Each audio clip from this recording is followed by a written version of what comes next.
While a record number of Australian women are undergoing IVF treatment, success rates have levelled off, with only 1 in 5 initiated cycles, 21.2%, resulting in a successful birth in 2017.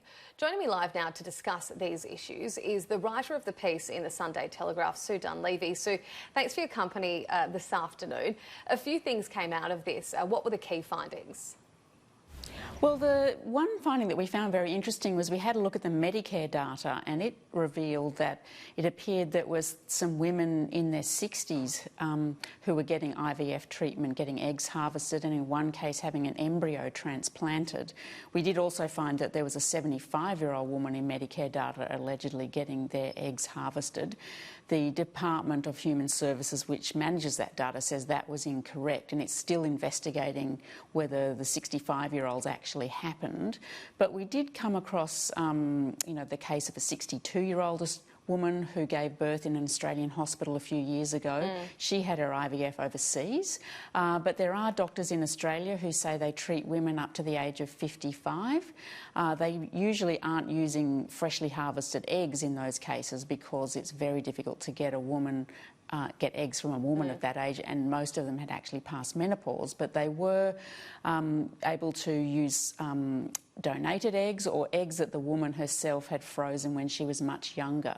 And they told us that it was actually scientifically possible to get a woman of any age pregnant, and that the chances of a woman past menopause getting pregnant if she was using younger eggs was almost the same as a young woman in her 20s getting pregnant. Yeah, wow. So there's a lot of scientific breakthrough in this area that perhaps maybe it's happening without a lot of public debate about, should we be doing these sorts of treatments? Well, I guess that's what I wanted to get to, I guess. What sort of ethical questions does it raise if women old enough to be grandmothers, and as you say, some of them are past the age of menopause, if they're getting taxpayer-funded fertility treatment, what sort of questions does that raise?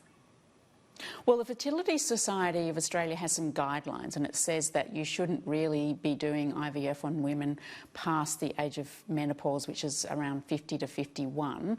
And if you did want to do that in Australia, you should go to an ethics committee and get that approved. And I think we reported on one case. I think Professor Michael Chapman said he had treated a woman who was aged 54.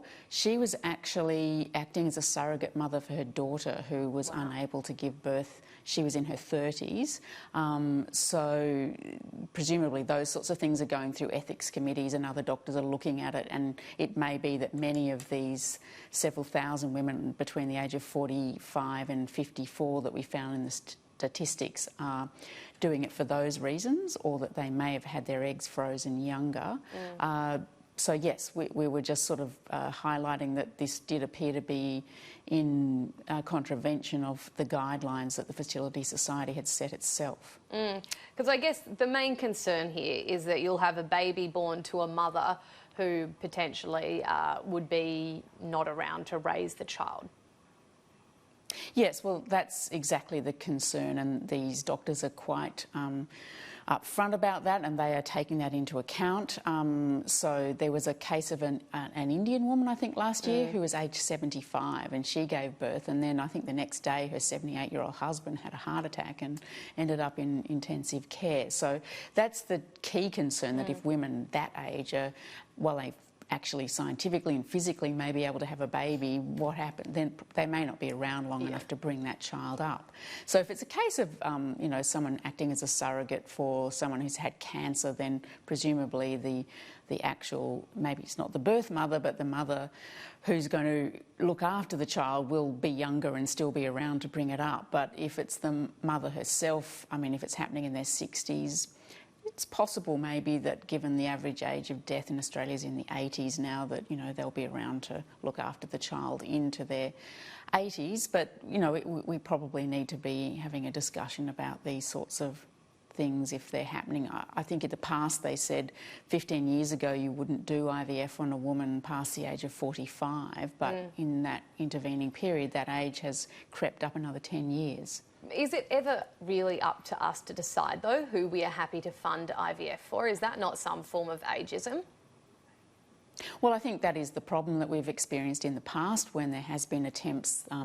Occasionally the government has thought of it might be able to save money in the budget if it put an age limit on IVF treatment because it becomes less and less successful the older a woman gets. But every time that happens, the government backs away from it because the community doesn't really want to be saying that a woman can't have a baby or can't have a try at having a baby in that age group. And we are now seeing that it's much more likely that you'll have a baby if you use a frozen egg rather than a fresh egg.